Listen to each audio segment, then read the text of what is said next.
Life में आपको strong बनना है तो पहले यहाँ स्ट्रांग बनिए। फिजिकली स्ट्रांग बनना तो एक बात है, लेकिन अगर आप यहाँ स्ट्रांग नहीं रहे तो वो फिजिकल फिटनेस का कोई फायदा नहीं। यही बात सिखाई हमें कश्मीर की रानी रानी दिद्दा ने। ये कुछ 10th सेंचुरी की बात है। कश्मीर राज्य के पास एक राज्य था लोहारा नाम का। वहां के राजा थे राजा सिंहराज। सिंहराज को एक बेटी थी दिद्दा नाम की, और वो थी फिजिकली चैलेंज्ड। राजा थोड़े नाखुश थे। उनको एक ही संतान हुई, वो भी लड़की, और वो भी थी फिजिकली चैलेंज्ड।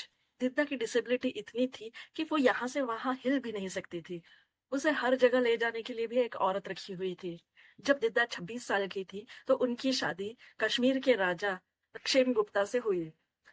वैसे तो ये शादी एक डील ही थी, क्योंकि क्षेम गुप्ता खुद वीक रूलर थे और उन्हें हंटिंग और गैम्बलिंग की आदत थी। और रानी दिद्दा तो आपको पता ही है, फिजिकली चैलेंज्ड थी, डिजेबल्ड थी, तो उनसे कौन शादी करता अदरवाइज। और उनकी तो तब 26 साल की उम्र भी हो गई थी। उस जमाने में 26 साल यानी बहुत ज्यादा हो जाती थी। लेकिन राजा सिंहराज को ये खुशी थी कि कश्मीर जैसा पावरफुल राज्य उनके साथ जुड़ रहा है और उनको आगे उनकी सरकार चलाने में फायदा हो सकता है। दिद्दा काफी बुद्धिमान थी, तो उन्होंने धीरे धीरे करके अपने पति का प्यार जीत लिया। वो इतने खुश हुए कि उन्होंने अपने और रानी दिद्दा के जॉइंट नाम से कॉइन्स भी बनवा लिए। लेकिन इस बात से दूसरों को बड़ा दुख हुआ। लोग जलने लगे थे रानी दिद्दा से, और उन्हीं में से एक थे प्राइम मिनिस्टर फाल्गुन। फाल्गुन की बेटी चंद्रलेखा भी राजा क्षेमगुप्ता की पत्नी थी। शादी के कुछ समय बाद रानी दिद्दा को एक बेटा हुआ, अभिमन्यु। लेकिन उनकी ये खुशी ज्यादा दिन तक नहीं रही, क्योंकि उसके कुछ दिनों बाद राजा क्षेमगुप्ता की मौत हो गई। रानी दिद्दा को पता था कि उसके बहुत दुश्मन है, और उसने ये भी ठान ली थी कि वो अपने बेटे अभिमन्यु को ही अब राजा बनाएगी। लेकिन उनके दुश्मन उनके बेटे अभिमन्यु को तकलीफ दे सकते हैं, इसलिए उन्होंने अभिमन्यु को कुछ दिन छुपा दिया। अब दिद्दा के पति तो राजा थे और उनकी मौत हो चुकी थी, और जब उनके बाद उनका बेटा राज कर सकता है, लेकिन बेटा अभी बहुत छोटा था। तब क्वीन दिद्दा ने राज्य शासन संभाला, और जो रानी ऐसे सिचुएशन में राज्य शासन संभालती है उन्हें क्वीन रेजेंट कहते हैं। अब उनके दुश्मन और बढ़ गए।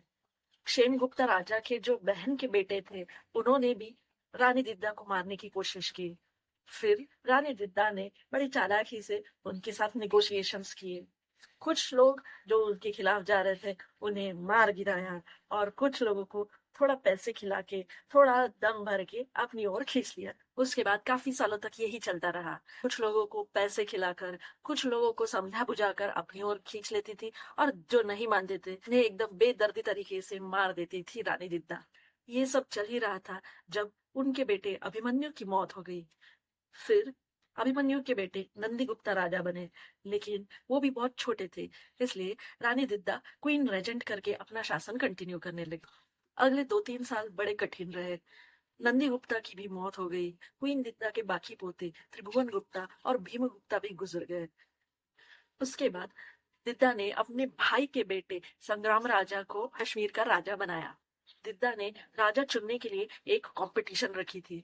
उसमें उसने काफी लोगों को, लड़कों को बुलाया, और उनके सामने ढेर सारे फल रख दिए थे। अब जो लड़का ज्यादा से ज्यादा फल जमा करेगा उसको ही राजा बनाएंगे, ऐसा दिद्दा ने घोषित कर दिया। जहां बाकी लड़के एक दूसरे से झगड़ने में बिजी थे, वहीं संग्राम राजा ने दिमाग चलाया। उसने बाकियों को आपस में झगड़ने के लिए प्रेरित किया। अरे तुम यू इतने कम ले रहे हो, उससे ज्यादा तुम कलेक्ट कर सकते हो फ्रूट्स, जाओ जाओ और फल लो और फ्रूट्स लो।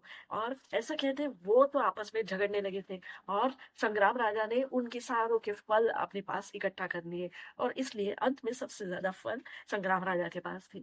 तो इस चतुराई से दिद्दा बहुत खुश हो गई थी, और संग्राम राजा को राजा बना दी। लेकिन दिद्दा ने अपनी क्वीन रेजेंट की जगह नहीं छोड़ी, और अगले 22 साल तक क्वीन ऑफ कश्मीर करके वो रूल करती रही।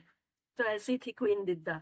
जहाँ पे प्यार मोहब्बत से काम चले वहां प्यार मोहब्बत से, जहाँ पैसा काम करे वहां पैसों से, और जहाँ कुछ काम नहीं आया वहां शक्ति प्रदर्शन करके बराबर अपनी चाल चल लेती थी।